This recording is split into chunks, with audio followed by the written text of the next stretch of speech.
நண்பர்கள் அனைவருக்கும் வணக்கம். தயவு செஞ்சு இந்த உதவியை மட்டும் செய்யுங்க அப்படின்னு சொல்லி இந்தியா கிட்ட கெஞ்ச ஆரம்பிச்சிருக்கு பாகிஸ்தான். இது மட்டும் இல்லாமல் இந்தியாவுக்கு பறந்து வந்திருக்கு ஒரு 4 கடிதம் பாகிஸ்தான்ட்டேருந்து. அதே வேளையில் இன்னொரு பக்கம் பார்த்தீங்க அப்படின்னா இந்தியா எங்களுடைய கதையை முடிச்சிட்டாங்க, தயவு செஞ்சு நீங்கள் எங்களுக்கு உதவி செய்யுங்க அப்படின்னு சொல்லியும் இந்தியா கிட்ட நீங்கள் பேசுங்க அப்படின்னு சொல்லி இன்னொரு நாட்டுக்கிட்ட மன்றாடி இருக்காங்க. இதை பற்றி நம்ம இந்த வீடியோவில் தெரிஞ்சுக்கலாம். அதை தொடர்ந்து பார்த்தீங்க அப்படின்னா ஆப்ரேஷன் ஸ்பைடருக்கு பதிலடி கொடுத்திருக்கு ரஷ்யா. யுக்ரைன் கிட்ட உக்கிரம் காட்டியிருக்காங்க ரஷ்யா, ருத்ர தாண்டவம் ஆடி இருக்காங்க. இப்போ புலம்பி என்ன பிரயோஜனம் அப்படிங்கிற அளவுக்கு தான் இப்போ ரஷ்யா உக்ரைன் போர் வந்து நடந்திருக்கு. அதை பற்றி நாம் இந்த வீடியோலேயே தெரிஞ்சுக்கலாம். அதுக்கு முன்னாடி நம்முடைய சேனலை சப்ஸ்கிரைப் பண்ணால் பார்க்குறீங்கன்னா மறக்காமல் சப்ஸ்கிரைப் பண்ணிக்கோங்க. புதுசாக நம்முடைய வீடியோ பார்த்துட்டு இருக்கீங்கன்னா கீழே இருக்கும் சப்ஸ்கிரைப் பண்ணி தட்டி அந்த பெல் ஐக்கானை கிளிக் பண்ணிக்கோங்க. பஹல்காமில் பாகிஸ்தான் ஆதரவு பயங்கரவாதிகள் நடத்திய தாக்குதலுக்கு பதிலடியாக தான் நம்முடைய நாடு வந்து சிந்து நதி நீர் ஒப்பந்தத்தை வந்து நிறுத்தி வச்சிருக்காங்க. பாகிஸ்தானுக்கு சிந்து நதியிலிருந்து தண்ணீர் செல்வதில் பிரச்சனை ஏற்பட்டிருக்கு. இதனால் பாகிஸ்தானுடைய 22 கோடி மக்கள் பாதிக்கப்படும் அபாயம் உள்ள நிலையில தான் ப்ளீஸ் தயவு செஞ்சு சிந்து நதி நீரை திறந்து விடுங்கள் அப்படின்னு கெஞ்சி பாகிஸ்தான் இந்தியா கிட்ட மன்றாடி, அதாவது இதுக்கு முன்னாடி பல முறை மன்றாடி இருக்கு, அதுக்கெல்லாம் இந்தியா வந்து அசைஞ்சு கூட கொடுக்கல, அடம் பிடிச்சிட்டு இருக்காங்க. அதே வேளையில் இப்போ பார்த்தீங்கன்னா கெஞ்சினது மட்டும் இல்லாமல் பாகிஸ்தான் கிட்ட இருந்து 4 கடிதங்கள் வந்து நம்முடைய நாட்டுக்கு வந்து வந்திருக்கு. அதாவது சிந்து நதி மற்றும் அதனுடைய துணை ஆறுகளுடைய நீரை வந்து 2 நாடுகளும் பகிர்ந்து கொள்ள வேண்டும். இந்த ஒப்பந்தத்தின் அடிப்படையில் தான் இந்தியாவுக்கு கிழக்கு பகுதி நதிகள், பாகிஸ்தானுக்கு மேற்கு பகுதி நதிகள் வந்து ஒதுக்கப்பட்டுச்சு. இதுல பாகிஸ்தானுக்கு தண்ணீர் வழங்க வேண்டும் அப்படிங்கிற ஒப்பந்தத்தை நம்முடைய நாடு நிறுத்தி வச்சாங்க. பாகிஸ்தான் வந்து பயங்கரவாதிகளுக்கு ஆதரவு கொடுக்கறத நிறுத்தினா மட்டும்தான் மீண்டும் சிந்து நதி நீர் பத்தி யோசிக்கலாம் அப்படின்னு நம்முடைய நாடு தெரிவிச்சிட்டாங்க. பாகிஸ்தானை எடுத்துக்கிட்டோம்னா இந்த சிந்து நதி நீர் அப்படிங்கிறது முக்கிய நீர் ஆதாரமாகும். எந்த அளவுக்குன்னு பார்த்தீங்கன்னா பாகிஸ்தானுடைய மக்கள் தொகை 24 கோடி அப்படிங்கிற நிலையில 22 கோடி பேருடைய விவசாயம், குடிநீருக்கு இந்த சிந்து நதி நீர் தான் முக்கியமானதாக இருக்குன்னா பார்த்துக்கோங்க. அந்த வகையில தான் தற்போது சிந்து நதி நீர் நிறுத்தப்பட்டிருக்கிறதுனால பாகிஸ்தான் மக்கள் பெரும் பிரச்சனையை எதிர்கொள்ள தொடங்கியிருக்காங்க. இதனால பாகிஸ்தான் நம் நாட்டிடம் சிந்து நதி நீர் ஒப்பந்தத்தை நிறுத்தி வைத்த முடிவை திரும்ப பெற வேண்டும் அப்படின்னு சொல்லிட்டு வருது. ஆனா நம்முடைய நாடோ ஏற்க மறுத்துட்டாங்க. இந்த நிலையில தான் சிந்து நதி நீர் ஒப்பந்தத்தை நிறுத்தி வைத்த முடிவை இந்தியா திரும்ப பெற வேண்டும், பாகிஸ்தானுக்கு சேர வேண்டிய தண்ணீரை முறையாக விடுவிக்க வேண்டும் அப்படின்னு நம் நாட்டிடம் கெஞ்சி பாகிஸ்தான் சார்பில் 4 கடிதம் வந்து எழுதப்பட்டிருக்கு. இது தொடர்பாக பாகிஸ்தானுடைய நீர்வளத்துறை அமைச்சகத்துடைய செயலாளர் சையத் அலி முர்தசா அவர்கள் நம்முடைய மத்திய ஜல்சக்தி அமைச்சகத்துக்கு வந்து கடிதங்கள் எழுதப்பட்டிருக்கு. இந்த கடிதத்தை மத்திய ஜல்சக்தி துறை அமைச்சகம் வெளியுறவுத்துறை அமைச்சகத்துக்கு அனுப்பி வச்சிருக்காங்க. இன்னும் மத்திய வெளியுறவுத்துறை அமைச்சகம் இந்த விஷயத்துல எந்த ஒரு நடவடிக்கையும் எடுக்கப்படலை அப்படிங்கிற தகவல் வந்து நமக்கு சற்று முன் கிடைச்சிருக்கு. இதனால பாகிஸ்தானுக்கு சிந்து நதி நீர் கிடைப்பதில் தொடர்ந்து சிக்கல் அப்படிங்கிறது ஏற்பட்டுட்டு வருது. அதாவது இந்த எத்தனை மாதிரியான கடிதத்தை எழுதினாலும் சரி, என்ன மாதிரியான ஆட்களை நீ கூட்டிட்டு வந்து கட்ட பஞ்சாயத்து பண்ணாலும் இந்தியா அந்த விஷயத்துல தீர்க்கமாக ஒரு கராராக இருப்பாங்க அப்படிங்கிறத மீண்டும் மீண்டும் நிரூபிச்சுட்டு வர்றாங்க. இந்தியா ஏற்கனவே சொன்னது மாதிரி தான், தீவிரவாதத்தை நீங்க ஆதரிக்கிறீங்க, அந்த பயங்கரவாதிகளுக்கு நீங்க ஆதரவு கொடுக்கறத நிறுத்தினாதான் உங்க மேல எங்களுக்கு நம்பிக்கை வந்தா மட்டும்தான் நாங்க சிந்து நதி நீர் பத்தி யோசிப்போம் அப்படின்னு இந்தியா வந்து கராரா சொல்லிட்டாங்க. இப்படி இந்தியாவுக்கு நேரடியாக 4 கடிதங்கள் எழுதின பாகிஸ்தான் இன்னொரு பக்கம் அமெரிக்கா கிட்ட கெஞ்ச ஆரம்பிச்சிருக்கு. இந்தியா வந்து எங்களுடைய கதையை முடிச்சுட்டாங்க, தயவு செஞ்சு நீங்கள் அவங்க கிட்ட பேசி எங்களுக்கு அந்த தண்ணீரை வந்து வாங்கி கொடுங்க அப்படின்னு சொல்லி கெஞ்ச ஆரம்பிச்சிருக்காங்க. அது என்னன்னு பார்த்துடலாமா? வாங்க பார்க்கலாம். சிந்து நதியில தண்ணீரை நிறுத்துவது போருக்கு சமமானது, அதனால அமெரிக்கா தலையீடு செஞ்சு இந்தியா கிட்ட இருந்து தண்ணீரை பெற்று தர வேண்டும் அப்படின்னு பாகிஸ்தானுடைய முன்னாள் வெளியுறவுத்துறை அமைச்சர் பிலாவல் பூட்டோ இருக்கார் இல்லையா, அவர் போய் அமெரிக்கா கிட்ட கெஞ்ச ஆரம்பிச்சிருக்கிறாரு. ஆரம்பத்துல பாகிஸ்தான் எப்படி பேசினாங்கன்னா, சிந்து நதி நீரை மட்டும் இந்தியா திறந்து விடல, அப்புறம் ரத்த ஆறு ஓடும் அப்படின்னு சொல்லி மிரட்டி பார்த்துச்சு. ஆனா அந்த மிரட்டலுக்கெல்லாம் இந்தியா பயப்படல. அதே போல பாகிஸ்தான் வந்து அணுகுண்டுகளை வீசும் அப்படின்னு வாய்ச்சாவடால் விட்டுச்சு. ஆனா தற்போது பாகிஸ்தான் வந்து நம்ம கிட்ட மண்டிட்டு இருக்கு. ஆபரேஷன் சிந்தூர் மூலம் நம் நாடு கொடுத்த பதிலடியில கலங்கி போன பாகிஸ்தான் இப்போது சிந்து நதி நீர் ஒப்பந்தம் நிறுத்தி வைத்ததை மறுபரிசீலனை செய்ய வேண்டும் அப்படின்னு கெஞ்சிட்டு வருது. இந்த நிலையில தான் இந்தியா நிறுத்தி வச்சிருக்கும் சிந்து நதி நீர் விவகாரத்துல அமெரிக்கா உள்ளிட்ட பிற நாடுகள் தலையிட்டு தண்ணீரை வாங்கி தர வேண்டும் அப்படின்னு பிலாவல் பூட்டோ அவர்கள் வந்து தெரிவிச்சிருக்கிறாரு. ஆபரேஷன் சிந்தூர் மூலம் நம்மிடம் சம்மட்டி அடி வாங்கிய பாகிஸ்தான் அது பற்றி பொய்களை பரப்ப வெளிநாடுகளுக்கு வந்து பிரதிநிதிகள் அனுப்பியிருக்கு. பிலாவல் பூட்டோ தலைமையிலான குழுவினர் அமெரிக்கா போயிருக்காங்க. வாஷிங்டன்ல மிடில் ஈஸ்ட் இன்ஸ்டிடியூட்ல பிலாவல் பூட்டோ அவர்கள் பேசியிருக்கிறாரு. அப்போதான் சிந்து நதியில தண்ணீரை நிறுத்துவது போருக்கு சமமானது அப்படிங்கிறத நாங்கள் ஏற்கனவே தெரிவிச்சிட்டோம். இது வெறும் தேசியவாதம் அல்லது அரசியல் சார்ந்த கருத்து இல்லை, இது எங்களுடைய வாழ்வாதார பிரச்சனை. உலகில் எந்த நாடாக இருந்தாலும் எவ்வளவு சக்தி வாய்ந்த நாடாக இருந்தாலும் சரி தண்ணீரை நிறுத்தினா அமைதியா இருக்காது. ஒவ்வொரு நாடும் தண்ணீருக்காக போராடும் அப்படின்னு அவர் தெரிவிச்சிருக்கிறாரு. தண்ணீருக்கான போர் அப்படிங்கிறது ஒரு காலத்துல வெறும் கருத்தியலாக தான் இருந்துச்சு. இப்போது பாகிஸ்தானுக்கான சிந்து நதி நீரை நிறுத்தி இந்தியா அந்த போருக்கு அடிக்கல் நாட்டியிருக்கு.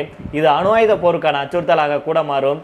இதனால அமெரிக்கா உள்ளிட்ட நாடுகள் தலையிட்டு இந்தியா கிட்ட இருந்து பாகிஸ்தானுக்கு தண்ணீர் வாங்கி தர வேண்டும் அப்படின்னு அவர் கெஞ்சி பேசியிருக்கிறாரு. இதன் மூலம் சிந்து நதி நீர் நிறுத்தப்பட்ட விவகாரத்தில் அமெரிக்கா தலையிட்டு தீர்வு காண வேண்டும் அப்படின்னும் பிலாவல் பூட்டோ அவர்கள் தெரிவிச்சிருக்கிறாரு. பல வல்லுநர்கள் என்ன சொல்றாங்கன்னா, உனக்கே நீயே இங்க கஷ்டப்பட்டுட்டு இருக்க, தண்ணீர் இல்லாம திண்டாடிட்டு இருக்கிற இந்த சமயத்துல உனக்கு இந்த வாய் சாவடெல்லாம் தேவையா? ஏதாவது ஒன்று பண்ணி, அதாவது ஐநா சபையில் இனிமே நாங்கள் தீவிரவாதத்துக்கு ஆதரவு கொடுக்க மாட்டோம், தீவிரவாதிகளுக்கு எங்களுக்கும் சம்மந்தம் இல்லை, இது நாள் வரைக்கும் நடந்ததை விட்டுருங்க, இனிமே எதுவும் நடக்காது, அதுக்கு நாங்கள் பொறுப்பு அப்படி இப்படின்னு சொல்லி ஏதாவது பண்ணி தண்ணியை வாங்குறதுக்கு பார்ப்பீங்களா? அதை விட்டுட்டு தண்ணீரை நிறுத்துறது போருக்கு சமம், தண்ணீரை கொடுக்கலனா இதை பண்ணுவேன் அதை பண்ணுவேன் அப்படின்னு மிரட்டுறதெல்லாம் மீண்டும் மீண்டும் இந்தியாவை கோபமடைய செய்யறதும், இந்தியா இறங்கி வர நினைச்சாலும் நீங்க மீண்டும் மீண்டும் இந்தியாவை ஏற்றி விட்டுட்டே இருக்கீங்க. அதனால இந்தியா சொன்னது மாதிரி இந்தியாவுக்கு ஏற்ப நீங்க ஏதாவது ஒரு சாதகமான முடிவை எடுத்தா மட்டும்தான் இந்தியா அந்த விஷயத்துல இறங்கி வரும் அப்படின்னு நம்முடைய நாட்டில் இருக்கும் வல்லுநர்கள் மட்டுமல்ல, உலகில் இருக்கும் பலருமே இந்த கருத்துக்களை தெரிவிச்சுட்டு இருக்காங்க. நம்முடைய கருத்தாவும் அதான் இருக்கு. அதனால பொறுத்திருந்து பார்ப்போம் நண்பர்களே. பாகிஸ்தான் ஒவ்வொரு நாட்டுக்கிட்டையும் ஒவ்வொரு தலைவர்கள்ட்டையும் ஓடி ஓடி போய் உதவி கேட்டுட்டு இருக்கு. ஆனா யாருமே இந்தியா கிட்ட பாகிஸ்தானுக்கு தண்ணி திறந்து விடுங்க அப்படின்னு சொல்றதுக்கு முன் வரல அப்படிங்கறதா உண்மை. ஏன் அப்படின்னா, இந்தியா ஒரு முடிவு எடுத்திருக்காங்க, அந்த முடிவில் நாம தலையிடக்கூடாது. இது இந்தியாவுக்கும் பாகிஸ்தானுக்கும் இடையிலான பிரச்சனை. நாம இதுல தலையிடக்கூடாது. அதை மீறி நாம தலையிடணும் அப்படின்னா எந்த உத்தரவாதத்தை இந்தியாவுக்கு கொடுக்க முடியும்? அதுவும் பாகிஸ்தான் செஞ்சிருக்கிறது சின்ன தப்பு கிடையாது, மிகப்பெரிய தப்பு செஞ்சிருக்கு, பயங்கரவாதத்தை ஆதரிச்சுட்டு வருது. அப்படி இருக்கும்போது நாம எந்த ஒரு உத்தரவாதத்தை கொடுத்து இந்தியா கிட்ட நம்ம போய் உதவி கேட்க முடியும்? பாகிஸ்தானுக்காக நம்ம உதவி கேட்க போய் நாளைக்கு நம்முடைய நட்பு கெட்டு போயிடும் அப்படின்னு பல நாடுகள் பின்வாங்கியிருக்காங்க அப்படின்னு சொல்லப்படுது. அதுதான் உண்மை, அதுதான் நடந்துட்டு இருக்கு. அதனால பாகிஸ்தான் என்னத்தை தின்னா பித்தம் தெளியுமோ அப்படிங்கிற மாதிரி இப்போ என்ன பண்றதுனே தெரியாம வீம்பு பிடிச்சிட்டு இருக்கு. இந்த சமயத்துல பாகிஸ்தானுக்கு வீம்பு தேவையா அப்படிங்கிறதா நம்முடைய கருத்தாக இருக்கு. அதனால பொறுத்திருந்து பார்ப்போம் நண்பர்கள் என்ன நடக்க போகுது அப்படின்னு. இதை தொடர்ந்து அடுத்த செய்தியாக ரஷ்யா இப்போ ருத்ர தாண்டவம் ஆடி இருக்காங்க. அதை பத்தி நம்ம தெரிஞ்சுட்டு வரலாம். யுக்ரைன் ரஷ்யா இடையே நடந்துட்டு வரும் போரை நிறுத்த துருக்கியில பேச்சுவார்த்தை நடக்க இருந்த நேரத்தில் யுக்ரைன் திடீரென ரஷ்யா மேல ஆபரேஷன் ஸ்பைடர் வெப் அப்படிங்கிற பெயர்ல ட்ரோன் தாக்குதலை நடத்துச்சு. இதுக்கு எதிராக 400 ட்ரோன்கள் 40 ஏவுகணைகள் அப்படின்னு ரஷ்யா நேற்று கொடூர தாக்குதலை கட்டவிழ்த்து விட்டுருக்கு. 2 தினங்களுக்கு முன்னாடி ரஷ்யா மேல யுக்ரைன் நடத்திய தாக்குதல் உலகம் முழுவதும் பேசும் பொருளாக இருந்துச்சு. ரஷ்யாவுடைய எல்லையை கடந்து 4000 கிலோமீட்டருக்கு அப்பால் இருக்கும் அந்த நாட்டுடைய விமானப்படை தளத்தை குறிவச்சு யுக்ரைன் ட்ரோன் தாக்குதலை நடத்தி இருந்துச்சு. இதுல 41 விமானங்கள் வரைக்கும் அளிக்கப்பட்டுச்சு. இது 2 நாடுகளுக்கு இடையே நடக்கும் போரில் ஏற்பட்ட ஒரு முக்கியமான திருப்புமுனை புள்ளியாகும். ஏன் அப்படின்னா, இந்த தாக்குதல் நடந்து அடுத்த 24 மணி நேரத்தில் அமைதிக்கான பேச்சுவார்த்தை நடக்க இருந்துச்சு. இந்த பேச்சுவார்த்தையில தீர்வு எட்டப்பட வேண்டும் அப்படின்னு உலக நாடுகள் எதிர்பார்த்து கொண்டிருந்த சமயத்துல தான் குட்டையை குழப்பினாங்க யுக்ரைன். அப்புறம் என்ன, ரஷ்யா தன்னுடைய பலத்தை நிரூபித்தே ஆக வேண்டிய கட்டாயத்துக்கு தள்ளப்பட்டுச்சு. அதனாலதான் நேற்று இரவு யுக்ரைன் மேல ரஷ்யா தாக்குதலை நடத்தியிருக்கு. எல்லை தாண்டிய தீவிரவாத தாக்குதலுக்கு நாங்கள் கொடுத்த பதிலடி அப்படின்னு இந்த தாக்குதலை ரஷ்யாவுடைய பாதுகாப்புத்துறை விவரித்து சொல்லியிருக்காங்க.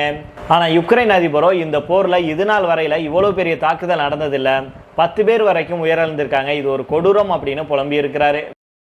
தாக்குதல 407 ட்ரோன்களையும் 45 பாலிஸ்டிக் ஏவுகணைகளையும் ரஷ்யா பயன்படுத்தி இருக்கு. யுக்ரைன் தலைநகர் கிவ் மற்ற பிற முக்கிய நகரங்களான செர்கினிவ், லுட்ஸ்க், டெர்னோபில், விவ், சுமி, பொல்டோவா மற்றும் செர்காசி ஆகியவற்றில் இந்த ஏவுகணைகள் விழுந்து வெடிச்சிருக்கு. இதுல ரஷ்யா 2 வகையான ட்ரோன்களை பயன்படுத்தி இருக்கு. அதாவது ஷாஹெத், டெக்காய்ஸ் அப்படிங்கிற 2 ஏவுகணைகள் பயன்படுத்தி இருக்கு அப்படின்னு சொல்லப்படுது. இதுல முதல் வகையான, அதாவது நம்ம ஃபர்ஸ்ட் சொன்னோம் இல்லையா, ஷாஹெத் ட்ரோன்கள், இது ஆயுதங்களை சுமந்து சென்று தாக்கும் திறன் கொண்டது. குறைந்த விலையில தயாரிக்கப்படும் இந்த ட்ரோன்கள் அதிக தூரம் பயணிக்கக்கூடியவையாகும். யுக்ரைனுடைய குடியிருப்பு பகுதிகள், உள்கட்டமைப்பு மற்றும் இராணுவ இலக்குகளை இந்த ட்ரோன்களை கொண்டு ரஷ்யா தாக்கியிருக்கு. 2வது வகையான டெக்காய் ட்ரோன்கள் யுக்ரைனுடைய வான் பாதுகாப்பு அம்சத்தை குழப்புவதற்காக அனுப்பப்பட்டவையாகும். இதுல ஆயுதங்களோ வெடிபொருட்களோ இருக்காது. ஆனாலும் இதை பார்த்து யுக்ரைன் வான் பாதுகாப்பு அம்சம் குழம்பிவிடும். இந்த கேப்ல ஷாஹித் ட்ரோன்கள் தாக்குதலை நடத்தும். ஏவுகணைகளை பொறுத்த வரைக்கும் மொத்தம் 45 பயன்படுத்தப்பட்டிருக்கு. இதுல பல KH-101 குரூஸ் வகை ஏவுகணைகள் அப்படின்னு யுக்ரைன் குற்றம் சாட்டியிருக்காங்க. ரஷ்யாவுடைய உள்நாட்டு தயாரிப்பான இது நீண்ட தூரம் உள்ள இலக்குகளை துல்லியமாக தாக்கி அழிக்க பயன்படுத்தப்படுது. மொத்த ஏவுகணைகளில் 6 ஏவுகணைகள் இஸ்கந்தர் எம் பாலிஸ்டிக் வகையை சேர்ந்ததாகும். கூடுதலாக 1 ஆன்டி ரேடார் ஏவுகணையையும் ரஷ்யா பயன்படுத்தியிருக்காங்க. ரஷ்ய தாக்குதலில் மொத்தம் 6லேருந்து 10 பேர் உயிரிழந்திருப்பதாகவும் 80 பேர் படுகாயமடைந்துள்ளதாகவும் யுக்ரைன் தரப்பில் சொல்லியிருக்காங்க. ஆனால் அதிகாரப்பூர்வமாக எத்தனை பேர் இறந்தாங்க அப்படிங்கிற தகவலை இன்னும் வெளியிடலை. சரி நண்பர்கள், இதோட நம்ம இந்த வீடியோ முடித்துக் கொள்ளலாம். இதை பற்றி உங்களுடைய கருத்துக்களையும் கீழே உள்ள கமெண்ட் பாக்ஸில் சொல்லுங்கள். மீண்டும் நாளை வேற ஒரு செய்திகளுடன் உங்களை சந்திக்கிறேன். நன்றி, வணக்கம்.